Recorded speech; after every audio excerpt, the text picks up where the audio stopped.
Olá, bom dia, boa tarde, boa noite, não importa a hora que você esteja me assistindo ou a hora que você esteja reassistindo o curso. Nós já nos conhecemos, já me apresentei, meu nome é Edsa Tavares e hoje eu vou ministrar esse curso sobre o protocolo para julgamento com perspectiva de gênero.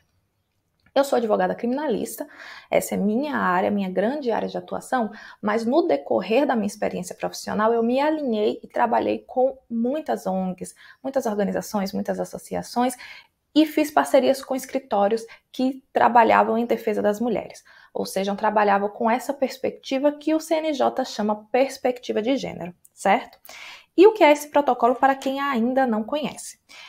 O CNJ entendeu que o Brasil precisava se alinhar com outros países dentro da questão da ONU, né? Nós estamos na ONU e nós precisávamos nos alinhar porque nós não tínhamos uma formação, um aperfeiçoamento dos magistrados, dos servidores, daqueles que trabalhavam em julgamentos, em decisões para a defesa das mulheres. O Brasil tem um alto índice de feminicídio, um alto índice de violência doméstica que chama a atenção da comunidade internacional, então foi necessário esse protocolo para dar diretrizes, vamos dizer, inicialmente ele foi feito para isso, para dar diretrizes para os magistrados funcionarem com essa perspectiva de gênero.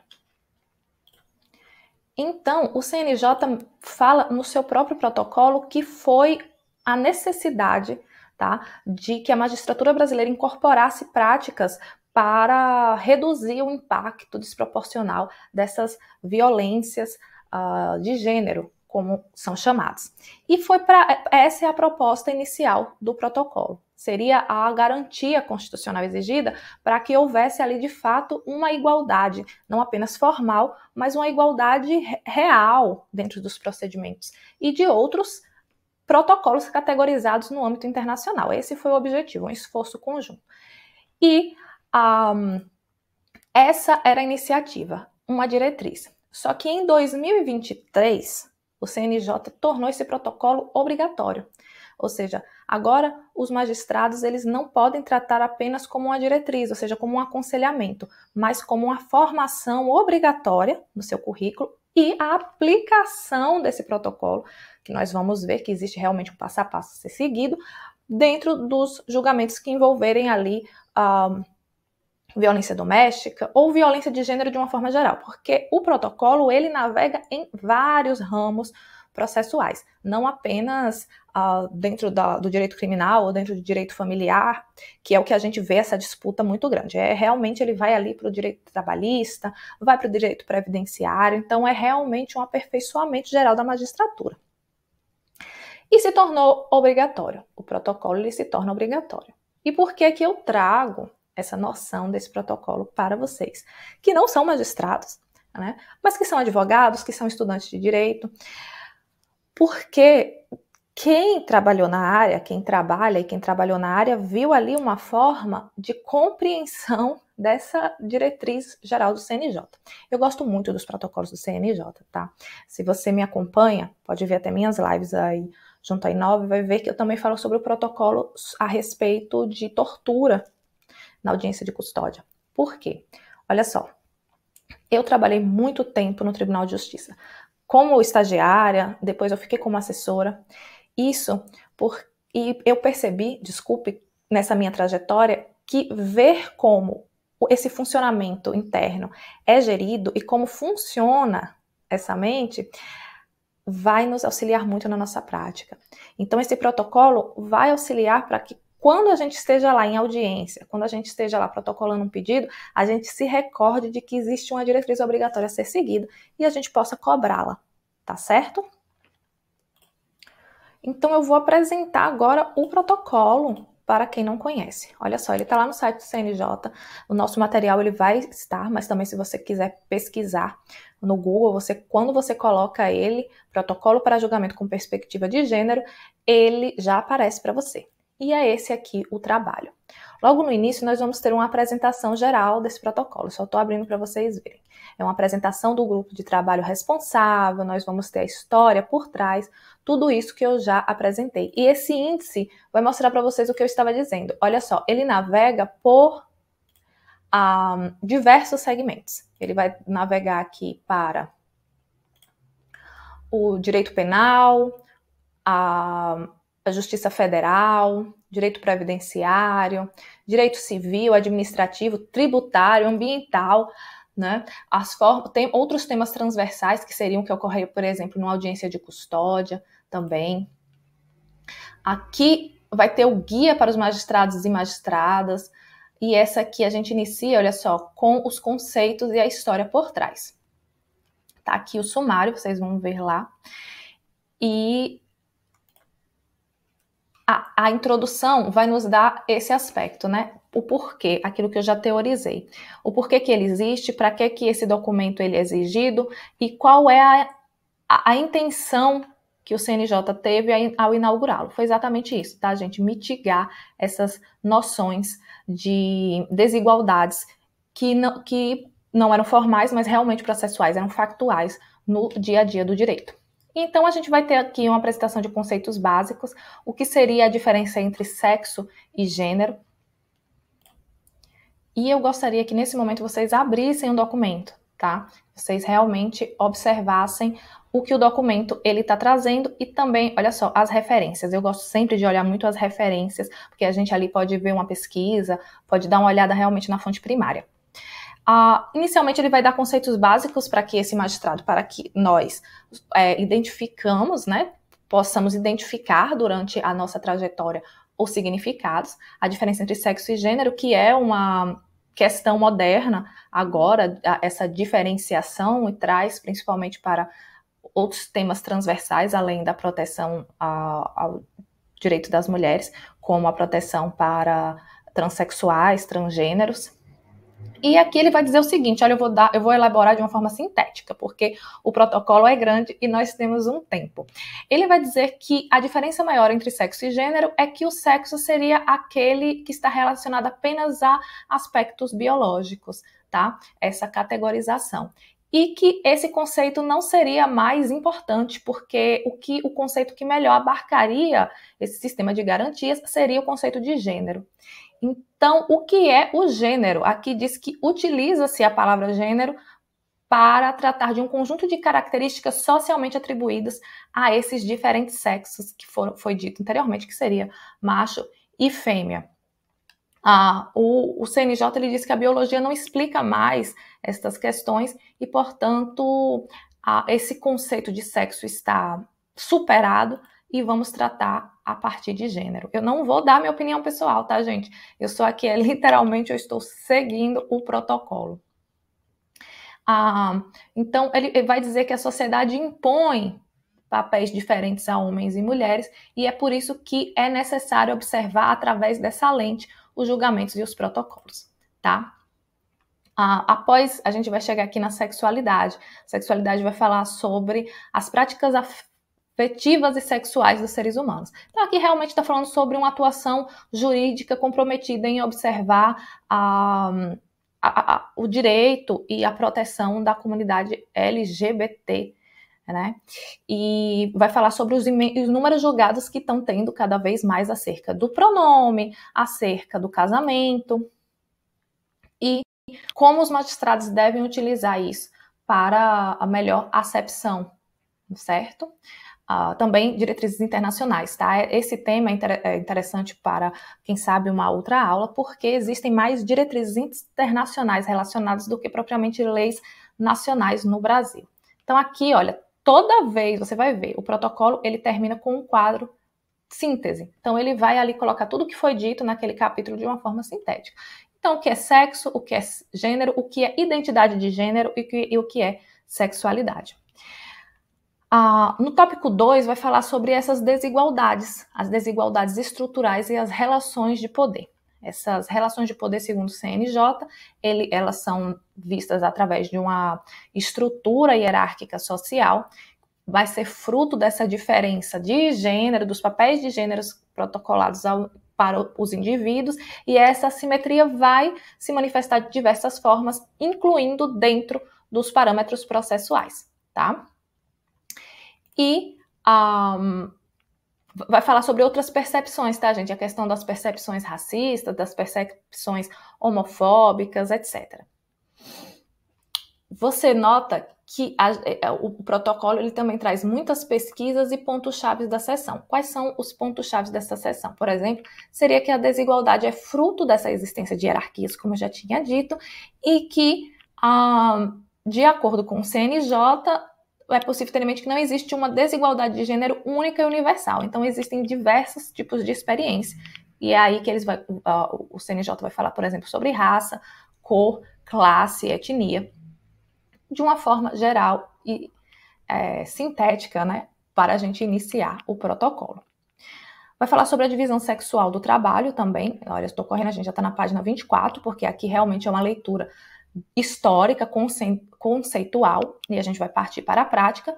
E essa divisão sexual do trabalho seria o impacto através da diferenciação entre a prática geral dos homens e das mulheres dentro do mercado de trabalho. Então, essa divisão sexual do trabalho diz que a construção histórica para as mulheres é diferente da construção histórica para os homens. Enquanto as mulheres elas estariam dentro dos lares e não trabalhando, não inseridas dentro do mercado de trabalho, os homens estariam sendo vistos como provedores do lar e responsáveis por esse sustento. E isso acaba desaguando dentre parâmetros observados no judiciário brasileiro. Então, questões trabalhistas, questões até durante os divórcios, por exemplo, as mulheres que ficam nos lares, as mulheres que são dependentes econômicas desses cônjuges, ou também no direito processual penal, no direito penal propriamente dito, quando a gente vai falar sobre violência doméstica, as mulheres que não conseguem sair de um relacionamento abusivo, por exemplo, porque são colocadas, inseridas dentro de uma desigualdade econômica e não inserida dentro do mercado de trabalho por conta do que o CNJ diz ser uma desigualdade de gênero, certo? E aí eu vou pedir para que vocês leiam esses tópicos, leiam toda essa questão conceitual, para que a gente parta mais para a questão da prática mesmo, para que eu fale para vocês a minha perspectiva, o que eu aprendi acerca da aplicabilidade desse protocolo, que vai começar, na verdade, na página 42. Pronto, tá aqui, que seria a parte 2. A parte 2 vai falar sobre um guia passo a passo para os magistrados e magistradas. E é aqui que ele vai dar a diretriz do que deve acontecer durante as audiências, durante a leitura dos processos. Essa é a parte que nós vamos focar aqui na nossa horinha de curso, tá bom, gente? A gente inicia já na página 43, que vai tratar agora sim das questões, a gente vê aqui, ó, dos conceitos principais que a gente já tratou, agora a gente vai falar sobre a atividade jurisdicional. Essa atividade jurisdicional, de acordo com o CNJ, não pode desconsiderar essas desigualdades estruturais que foram ditas. Então, é aquela velha história que a gente aprende, que existe uma diferença entre o magistrado, ele ser imparcial ou neutro. Então, assim, a neutralidade, a gente aprende isso, sei lá, no primeiro período da faculdade, olha só, a neutralidade não existiria dentro do direito. É isso que está sendo dito. Essa neutralidade não existiria, porque todos nós carregamos bagagens sociais, históricas, da nossa própria criação para a nossa vida. E óbvio que a gente vai levar isso para o nosso trabalho. Agora, o que deve ser visto é a imparcialidade. E acaba que essa falta de neutralidade adentra esse campo. Claro que para nós que somos advogados não existe imparcialidade ou neutralidade. Eu sempre ouvi isso. Nós defendemos uma pessoa. Então, nós não somos imparciais, nós somos parciais, nós somos pelo direito daquela pessoa, independente do que aconteça durante o processo, ressalvado, é claro, resguardado, é claro, a boa-fé processual. Mas, para a atuação dos magistrados, é necessária essa suposta imparcialidade, essa suposta neutralidade que não existe. Então, é isso que esse passo a passo vai dizer, olha, não existe essa neutralidade, não existe essa imparcialidade real, então vamos conduzir da melhor forma possível através desses passos a passos para que você, magistrado, para que a gente, né, consiga alcançar essa imparcialidade ou essa igualdade real. E o primeiro passo seria a aproximação com o processo. Então, o que é que o protocolo ele vai dizer? Vai dizer o seguinte, que ao se aproximar do processo, é necessário identificar o conflito. Ou seja, ali existe um ramo jurídico, independente do marco legal, né? Família, penal, civil, trabalhista, que é necessário olhar com essa perspectiva. Isso porque algumas questões, alguns processos já levantam essa bandeira, né? Assim, automaticamente já existe muitas vezes uma situação de hierarquia dentro daquele processo, como, por exemplo, um processo de violência doméstica. Hierarquias dentro do parâmetro que o CNJ nos traz. Mas e outros, como, por exemplo, ações trabalhistas, ações de licença maternidade, ações de direito previdenciário. Será que o magistrado consegue ter um olhar apurado para perceber se existe essa assimetria? Então, eles vão dar um exemplo. Por exemplo, uma indenização no âmbito do direito do trabalho que pode parecer neutra, mas, na verdade, se for pensar de forma profunda, como esse protocolo nos traz, em geral, as mulheres ganham 30% a menos do que os homens numa questão de gênero. Então, se esse gênero emerge, esse protocolo ele precisa ser utilizado, certo? E a segunda parte que ele vai trazer já é a aproximação dos sujeitos processuais. Note, primeiro é a aproximação do processo. Esse processo, ele tem um conflito que vai gerar desigualdade de gênero ou não? Tem. Próximo passo, aproximação com os sujeitos processuais. Tá? Então, novamente, se diz, essa desigualdade vai permear em diversas áreas. Então, ao se aproximar desses sujeitos processuais, ele consegue ver que ali o tratamento de uma das partes envolvidas, como advogados, como promotoras, como testemunhas, deve ter um olhar comprometido com essa perspectiva. Aí ele vai dar exemplos. Alguma dessas pessoas presentes em audiências é lactante, né? Aquela mulher está amamentando, existem filhos pequenos, ou ali dentro existe algum outro tipo de vulnerabilidade que possa tornar ela desconfortável, como estar na presença do seu agressor, ou que muitas vezes a gente vê em audiências de conciliação, a pessoa tem a medida protetiva, mas o juiz acaba marcando que essa audiência de conciliação ela seja presencial e essa pessoa acaba gerando aquela situação de quebra da medida protetiva dentro do judiciário. Existem, inclusive, inúmeras jurisprudências no sentido de que há uma salvaguarda daquela pessoa que tem a medida protetiva, daquela mulher, porque ela está dentro do âmbito jurídico, né, âmbito jurisdicional, ali dentro do aspecto. Mas será que realmente isso é real? Essa questão, por exemplo, da pessoa lactante ou da mulher grávida, nós vimos agora recentemente, não sei se vocês acompanharam, uma situação em que um desembargador, mesmo sabendo que nós advogadas nós temos esses direitos garantidos relacionados à suspensão de prazos, suspensão de audiências, quando perto do parto lactante, ele ignorou, disse que gravidez não era doença e que ela poderia sim realizar aquela sustentação. Então, dentro desse protocolo aqui, ele já estaria equivocado, tá? Lembrando que aqui quando foi lançada uma diretriz, agora é uma obrigatoriedade.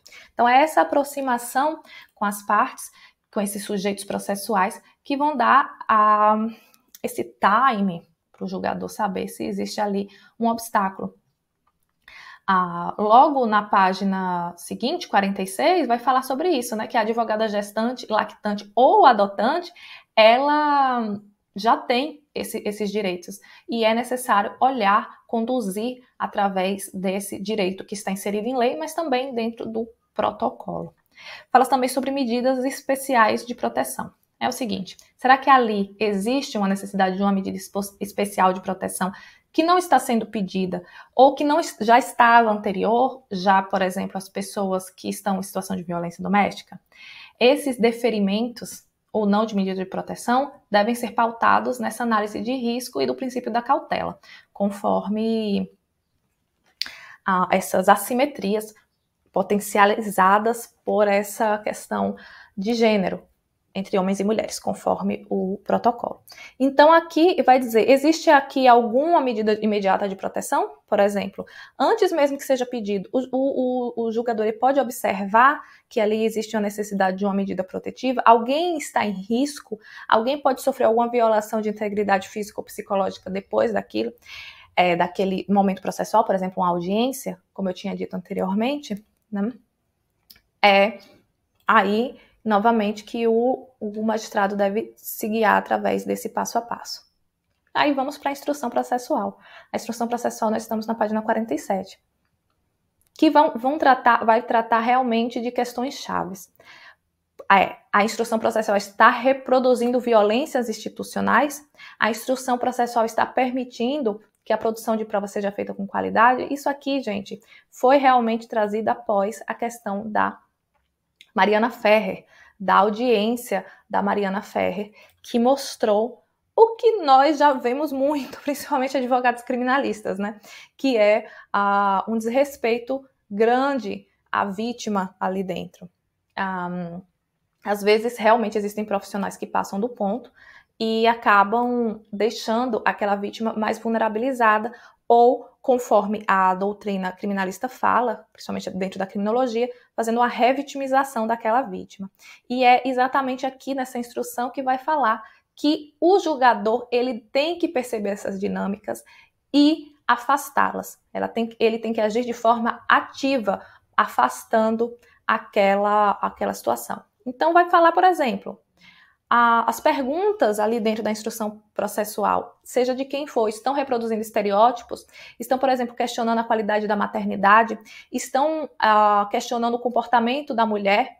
Eu estive em uma audiência em que eu era assistente de acusação e que o advogado começou a perguntar se a minha cliente ela tinha algum tipo de problema mental, se ela tinha algum tipo de histeria, ele utilizou inclusive essa palavra. Eu nem precisei me insurgir, porque o Ministério Público automaticamente pediu o afastamento daquelas perguntas e a juíza da causa deferiu. Ou seja, está aqui o protocolo sendo utilizado na prática. Eu não posso dizer que aqueles profissionais eles estavam realmente atuando através desse protocolo, mas com certeza está subincluído aí esse tipo de questionamento, esse tipo de perguntas serem afastadas. Por exemplo, será que essas perguntas estão desqualificando a palavra daquela depoente? Estão questionando os sentimentos? Estão questionando ressentimento, trazendo à tona ressentimentos? Outra coisa que aconteceu, nessa mesma audiência, inclusive, o advogado da parte ficava perguntando se a minha cliente ela ainda possui algum instinto de vingança, de raiva contra o genitor da infante. No caso, era uma questão relacionada à infância e juventude. O protocolo ele vai continuar falando aqui sobre outras questões relacionadas à audiência de instrução, como, por exemplo, a própria questão das provas. Será que essas provas elas estão tendo um peso diferente do que de um para o outro? Por exemplo, eles vão falar aqui sobre pessoas que presenciam casos de assédio sexual no ambiente de trabalho, mas aí não testemunham por medo de perder o emprego, por exemplo. Parece que não tem aí uma perspectiva de gênero, mas aqui está dizendo que é sim uma prova a ser valorada através dessa lente.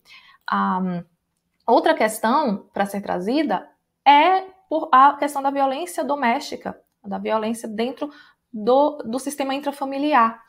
A gente sabe que os crimes relacionados, ou até comportamentos relacionados dentro do aspecto familiar, eles ficam encobertos, tá? Eles são produzidos dentro de uma esfera doméstica, então não há testemunhas.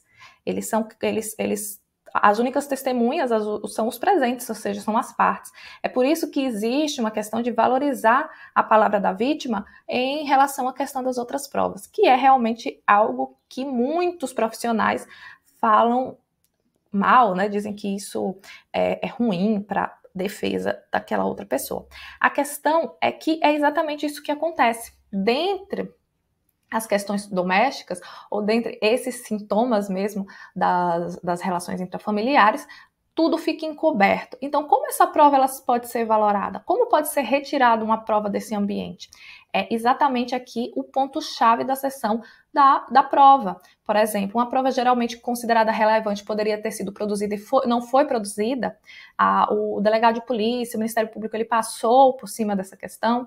As provas, elas podem estar imbuídas desses estereótipos, como, por exemplo, laudos, perícias Elas podem estar falando sobre comportamento de da vítima, diferente do comportamento de um agressor, trazendo esses estereótipos como mulher louca, vingativa, ou uma questão das mães, né, que essa prova pericial costuma acontecer muito, esses laudos técnicos, muito nos processos de guarda, envolvendo guarda, por exemplo.